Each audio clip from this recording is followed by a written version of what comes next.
ঘোষণা করেছে। আমরা সমর্থিত তোমার একটা কথা বলে এখন আপনাদের সামনে বক্তব্য রাখবেন আসিয়ার আন্দোলনের নেতৃত্ব দান করে স্বাধীন বাংলাদেশ কর্মচারী ফেডারেশনের সংক্ষিপ্ত বক্তব্য দেওয়া হচ্ছে। বিসমিল্লাহির রহমানির রহিম। নীলফামারী ব্রিগেডের গার্মেন্টস শ্রমিক হাবিব হত্যার প্রতিবাদে আজকে মানববন্ধনের সংগ্রামী সভাপতি, বিভিন্ন শ্রমিক সংগঠনের নেতৃবৃন্দ এবং শান্তিপ্রিয় শ্রমিক ভাই বোনেরা, আসসালামু আলাইকুম।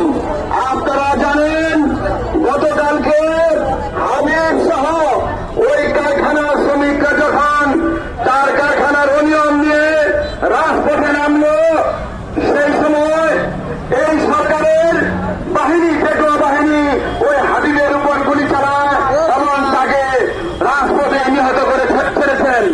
আপনারা জানেন এই সরকার যখন ক্ষমতায় এসেছেন তখন কিন্তু উনি বলেছেন ক্ষমতায় আসার পরেও আসলে হত্যা করা হয়েছে, সোনাবাড়িতে একজন পোশাক শ্রমিককে পিঠে হত্যা করা হয়েছে এবং গতকালকে নীলফামারী রিপেজের একজন শ্রমিককে ওই পকেট দিয়ে রেখেছিল। আপনারা জানেন ছাত্ররা যখন আন্দোলন করে তখন ঢাকা শহরের একটি গুরুত্বপূর্ণ জায়গায় যখন পকেট করে রাখে তখন আপনারা তাদেরকে ঠান্ডা পানি পর্যন্ত খাওয়ান, আর শ্রমিকরা যদি তার বকেয়া মজুরির দাবিতে যখন রাজপথে নামে তাদের উপর গুলি চালান। এর তীব্র নিন্দা জানাই, এর দায় আপনাকে নিতে হবে।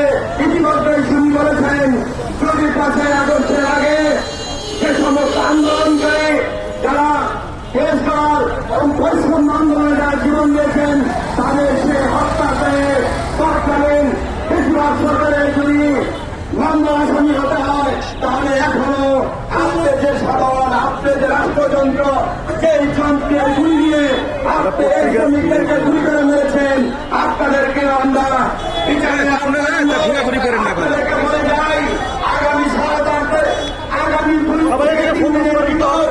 যদি এর কোন প্রতিক্রিয়া না শ্রমিকদেরকে নিয়ে আমরা আন্দোলন করে আমাদেরকে করে ছাড়বো। এই আশাবাদ ব্যক্ত করে আগামীকাল রাষ্ট্রীয় শ্রমিক সমাবেশে গাজীপুরের শ্রমিক নেতৃবৃন্দদেরকে আমার আহ্বান রেখে আমি আমার সংক্ষিপ্ত বক্তব্য শেষ করছি। ধন্যবাদ সবাইকে।